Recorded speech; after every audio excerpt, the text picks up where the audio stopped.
So mga kaborbot, for today's video, yan ay mag-unbox tayo ng isang frame set na pang 2 meters to 2.2 meters mga kaborbot na frame set na galing kay Tien BVT mga kaborbot. So mga tatanong kung sino ba si Tien? So siya ay isang content creator o vlogger sa Vietnam na gumagawa o nagpapalipad ng mga Vietnam kites mga kaborbot. So siya yung may most likely ang pinapalipad niya is malalaking Vietnam kite. At maliliit din yung sobrang basta kakaiba mga kaborbot, doon kami na-inspired sa paggawa ng Vietnam kite. So ito yung mga kaborbot yung kanyang Facebook page yung mga kaborbot yan.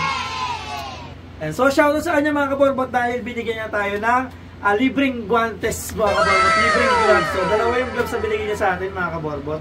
At shoutout din mga kaborbot kay Pam Van Puwang mga kaborbot, yung nagtatahi yung ating mga kite shirt mga kaborbot, ang ating mga custom kite shirt. So shoutout sa kanilang dalawa mga kaborbot at mga friend nating Vietnamese na nagtuturo sa atin o nag-guide sa atin mga kaborbot sa paggawa ng mga Vietnam kite. At sobrang salamat sa kanila mga kaborbot. At shoutout din sa ating mga KMP sa buong Pilipinas mga kaborbot na gumagawa ng mga traditional kites mga kaborbot. So yung mga traditional kites mga kaborbot ay gumagawa pa rin tayo. Yan, gumagawa tayo. So madalas lang na ina-upload natin o napapalipad natin yung mga Vietnam kite kasi nga ito yung madalas na ginagamit namin para mag-enjoy. Kung makikita sa ibang video namin mga kaborbot ay nagawa din kami ng guryon o nagpapalipad kami ng guryon. So ito na mga kaborbot, bubuksan na natin to kung ano ba yung laman itong frame set na pang 2 meters o 2.2. So ito mga kaborbot, yan. So para may idea kayo mga kaborbot kung gaano katibay ba itong itong frame set na to na galing kay Tien, is i-visit nyo yung kanyang Facebook page mga kaborbot. So yan, medyo napakadaming talaga nito, bubble wrap. Yan. So ito lang yung nakuha natin mga kaborbot kay kay Tien kasi nga wala na siyang masyadong stock o pinasabay lang din natin to sa nabili natin. Yan. So yan mga kaborbot. Yun, ito mga kaborbot yung bigay sa atin ni Tien. Ito So guantes, meron na tayong bagong guantes mga kaborbot. Yan. Ang mahal niyan. Nilibre lang, grabe. So yan yung mga kaborbot, ito yung libreng guantes sa atin ni Tien. So dito yung isa. Ayun yung kanyang parents. So ito yung kanyang so lagyan natin yan dyan mga kaborbot.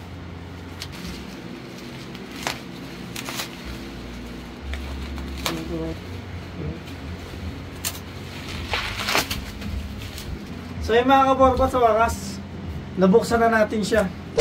Grabe yung pagkakabalot ni Tien. Yan, sobrang secure mga kaborbot at meron pa itong may stretch film pa no? Film pa mga kaborbot. So ito na mga kaborbot at ito na yung binigay sa ating guantes ni Tien mga kaborbot. Yan. So ito mga tinagay ito. So ito mga kaborbot binigay sa ating libreng guantes si Tien. Yan, kasi nakausap natin siya mga kaborbot at papadalahan daw tayo sa niya ng gloves yan mga kaborbot. Ito na. So ito yung ginagamit namin guantes mga kaborbot. Sobrang tibay na ito.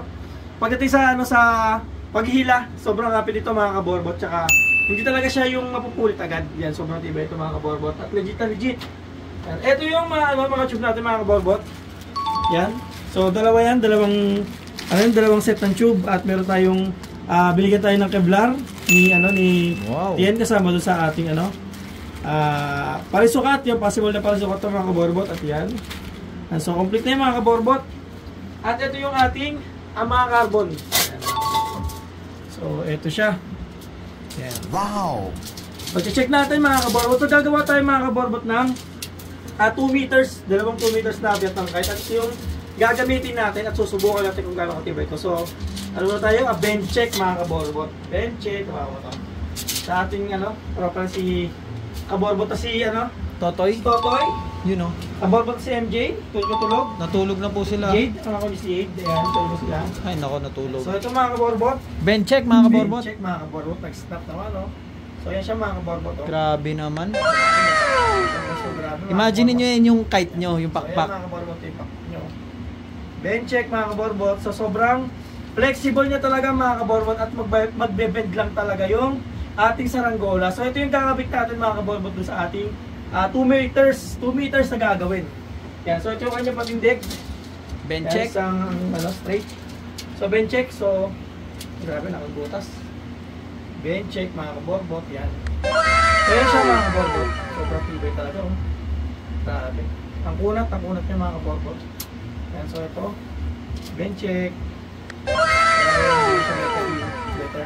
Lagpas.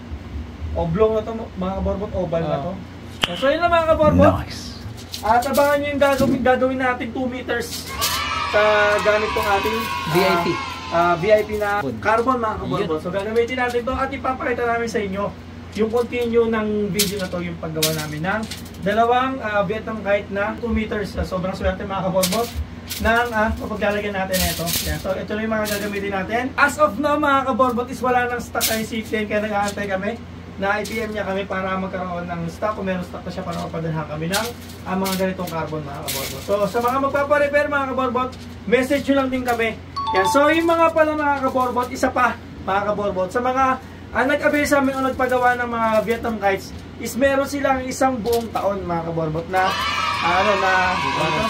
warranty mga kaborbot, 1 year warranty na pagbuo o kapag nabalian sila ng pakpak mga kaborbot, is message nyo lang kami, is free labor yun mga kaborbot, na bubuin namin yung yung nasira nyo Vietnam kite o nasira nyo kahit so free labor yun mga kaborbot. Pagdating sa mga carbon na mga kaborbot, sa tela kasi ay hindi natin matatahi yun.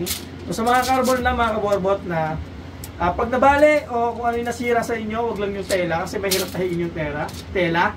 Mahirap i-recover yung tela mga kaborbot. Pagdating na sa mga carbon, 1 year warranty yung free labor. So yung mga materials mga kaborbot, syempre meron yung cost, pero yung labor mga kaborbot is libreng-libre lang. Basta padala nyo lang sa amin kung anong masira dyan sa mga carbon nyo, padala nyo lang sa amin at bubuhin namin yan ng libreng labor. At syempre yung materials mga kaborbot ay yun lang yung babayaran natin. So yun yung kagandahan ng mga kaborbot, kaya message nyo lang kami if ever na masira yung mga kites nyo mga kaborbot. So yun lang mga kaborbot, at abangan yung gagawin namin dito.